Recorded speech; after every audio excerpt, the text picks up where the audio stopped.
আমাদের মেইন উদ্দেশ্য থাকবে এবার নির্বাচনে আপনারা জানেন মহারণের কোটি কোটি সমর্থক, এখানে আমাদের 371 জন মেম্বার আছে, সবাই যোগ্য কিন্তু পরিচালনা হওয়ার মতো। ওখান থেকে আমরা চেষ্টা করব সবাই মিলে একটা সমঝোতা করে যাদেরকে দিয়ে ক্লাবের কাজ হবে, যারা ক্লাবের জন্য উপকার আসবে, যারা এই ক্লাবকে ভালোটা যারা দাঁড় করাতে পারবে, ওই ধরনের একটা কমিটি হবে। আপনারা জানেন 16 জন ডাইরেক্টর। নির্বাচনটা কেন এখনই করা দরকার?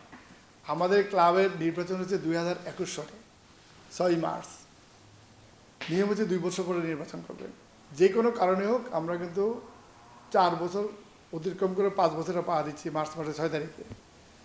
কোর্টের একটা নির্দেশনা আছে আমাদের এই মার্চ মাসের 16 তারিখের মধ্যে আমাদের নির্বাচন সম্পন্ন করতে হবে। একদম কোর্টের বাধ্যবাধকতা, এটা করতেই হবে আমাদের, এছাড়া কোনো অল্টারনেট। আমরা কোর্ট থেকে অনেকবার সময় নিয়েছি, কোর্টের সাথে আমরা কথা বলেছি। আমাদের যে কোনো একটা কোর্টে একটা মামলা রয়েছিল, সেই কারণে এটা শেষ করার জন্য আমাদের এই নির্বাচনটা করতে হবে 16 মার্চের মধ্যে। তা আমরা 9 তারিখে কেন বেছে নিলাম? 10 তারিখ থেকে কিন্তু সরকারি ছুটি আরম্ভ হয়ে যাবে, তার আগে আমাদের করতে হবে 16 তারিখের মধ্যে, যার জন্য কিন্তু আমাদের এই নির্বাচনটা করা।